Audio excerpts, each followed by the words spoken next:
이 백에 어울리는 사람이 될 거예요. 성함이 어떻게 되시죠? 사라킴이요. 가장 아름다운 가짜였어요. 진짜와 구별할 수 없는데 가짜라고 볼 수 있나요? 아직 다 말씀드린 건 아니라서요. 가짜이더라도 빛나고 싶었고 최정상에 서고 싶었던 욕망의 여자 사라킴. 바꿀 수 없는 세상을 상대로 사기를 친 그녀를 집요하게 쫓는 형사 무경의 추격이 시작됐습니다. 회를 거듭할수록 서스펜스와 반전이 가득한 심리 스릴러물이라 온 신경을 집중할 수밖에 없는데요. 모두 감상하고 난 지금 담이 올 것만 같습니다. 비밀의 숲 이후 9년 만에 한 프레임 안으로 들어온 신혜성과 이준혁의 연기 파티. 설 연휴를 가득 채워도 손색 없는 레이디도아 리뷰와 감상 시작해보겠습니다. 다량의 스포를 피하고 싶은 분들은 모두 감상하신 후 클릭해주세요. 매 회차가 영화처럼 펼쳐지는 레이디 두아의 목차는 다수의 인물명으로 되어 있는데요. 이 많은 인물명이 하나의 사람을 관통하고 있습니다. 바로 사라킴입니다.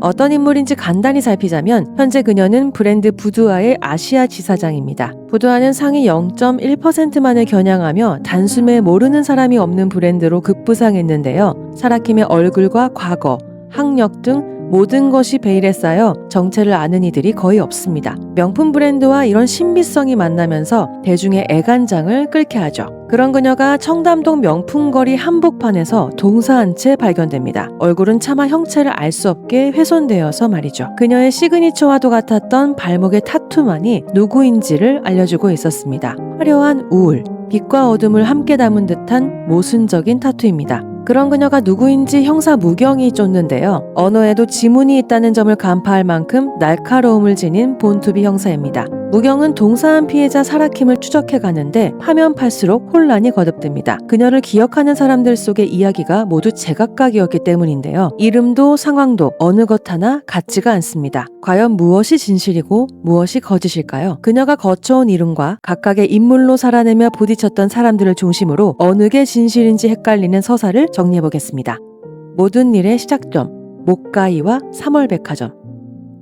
그녀가 거쳐온 이름의 시작은 목가희입니다. 국내 최고의 3월백화점 명품관에서 일하게 된 그녀는 뼈를 묻을 거라며 설레는 첫 단추를 끼우죠. 하지만 근무 환경은 녹록지 않았습니다. 고객들에게 불쾌감을 줘서는 안 된다는 명목하에 고객용 엘리베이터와 화장실조차 사용하지 못하도록 한 백화점 방침 때문이었는데요. 하루 종일 화장실 한 번을 가지 않고 버티던 목가희는 마감조이던 어느 날 참지 못하고 자리를 비웁니다. 그렇게 5천만 원짜리 도난사고가 발생하고 피해를 고스란히 감당하게 되죠. 투잡을 뛰어서라도 메우려 노력하지만 소용없었습니다. 그런 그녀의 두 눈을 사로잡은 건 임직원 패밀리 세일. 해서는 안 되는 걸 알지만 살기 위해 패밀리 세일을 이용해 리셀을 시작합니다. 그렇게 명품 리셀 커뮤니티에서 청담 여신으로 활약하죠. 포토샵으로 온갖 포장을 일상화하며 단숨에 5천만 원을 상환합니다. 순식간에 500이 5천이 되는 현실을 경험한 그녀는 사채를 얻어 5천을 5억으로 만들 계획을 세우죠. 하지만 패밀리 세일을 악용하는 이들을 간파한 회사에서 결제 금액에 제한을 걸어버립니다. 그렇게 원금에 붙은 엄청난 이자까지 눈덩이처럼 불어나는 사채빚에 수렁에 빠집니다. 청담 여신으로 활동하며 입금은 받지만 물건은 건네지 못하는 일이 반복되고 회사까지 찾아온 사채업자들로부터 도망치다 백화점의 쓰레기 처리장에까지 빠지게 됩니다. 내가 뭘 그렇게 잘못했는데를 되뇌이며 그녀만의 드림백을 품에 안고 향수로 범벅이 된 유서를 작성합니다. 벼랑에 몰린 그녀는 저수지에 뛰어들어 목가희로서의 삶을 포기합니다. 완벽한 신분 세탁을 학습한 김은재.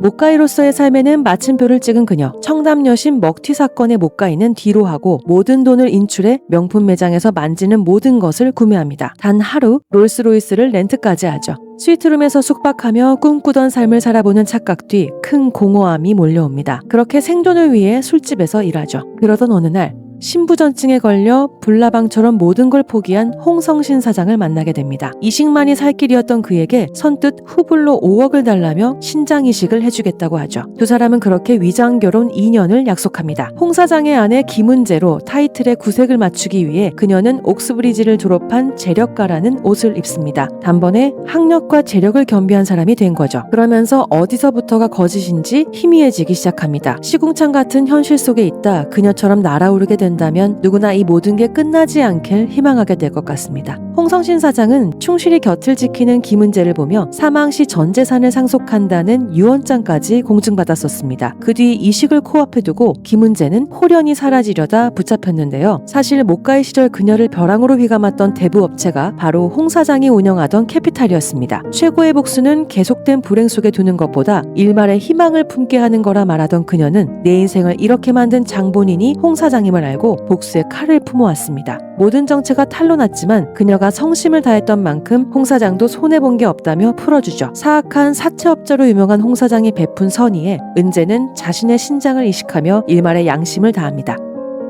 사라킴의 왕국 부두아.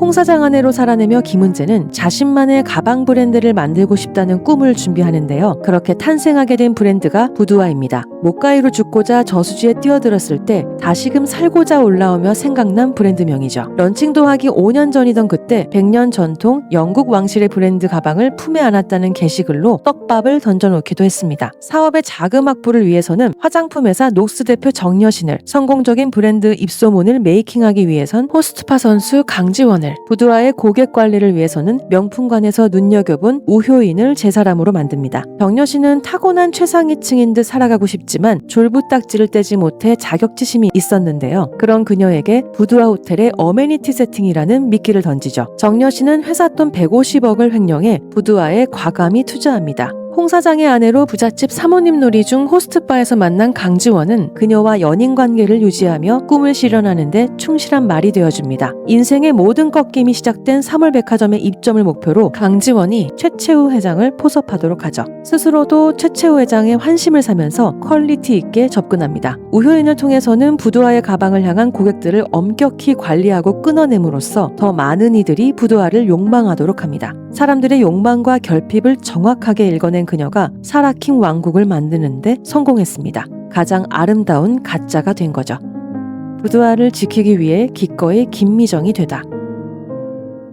신원조회조차 되지 않는 사라킴으로 살며 부두아로 사라킴 왕국을 만든 그녀. 그녀와 친하다던 사람들은 사라킴에 대해 아는 게 없습니다. 정재계를 아울러 내 인생에 사기를 당할 일은 없다 맹신한 권위 있는 전문가들은 부두아라는 허상에 모두 속아 넘어갑니다. 이런 내가 사기를 당했다고 피해 사실을 증언하거나 신고하기엔 잃을 게 더 많은 상황을 사라킴은 간파하죠. 그래서 더 수세에 몰리기 전 풀려나기 위해 무경을 타겟해 경찰서로 잦은 출두합니다. 피해자가 없는데 사기죄를 물을 수 없는 허점을 이용하는 사라킴.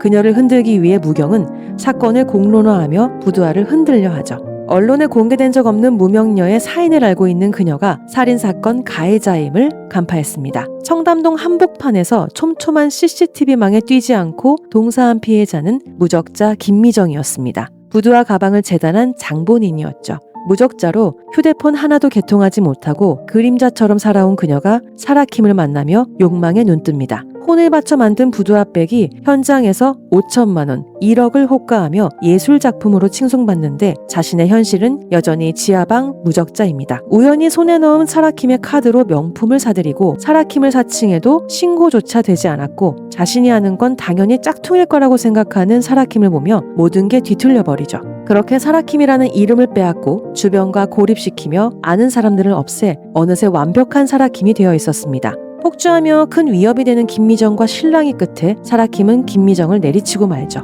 그리고는 가장 잘 아는 3월 백화점 하수관을 이용해 죽지 않은 김미정을 유기합니다.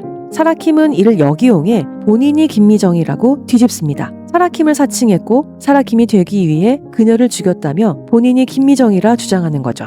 사라킴을 사칭한 게 되면 부두아 사기 사건도 공소권 없음으로 종결되면서 부두아를 지킬 수 있었기 때문인데요. 도대체 부두아가 무엇이길래 그녀는 이렇게까지 하는 걸까요? 사라킴은 시즌오프 때 남은 제품은 불태워버렸다고 하는데 2월 상품 취급을 당하는 걸 볼 바엔 차라리 제 손으로 파괴하길 선택했다고 합니다. 가짜였지만 거짓은 아니었던 부두아에 대한 진심이었죠. 신원 입증이 되지 않는 상황에서 그녀가 사라킴임을 인정하고 무죄로 풀어주거나 김미정으로 책임을 물어야 하는 무경. 무경이 끝내 택한 선택에 여러분은 동의가 되시나요?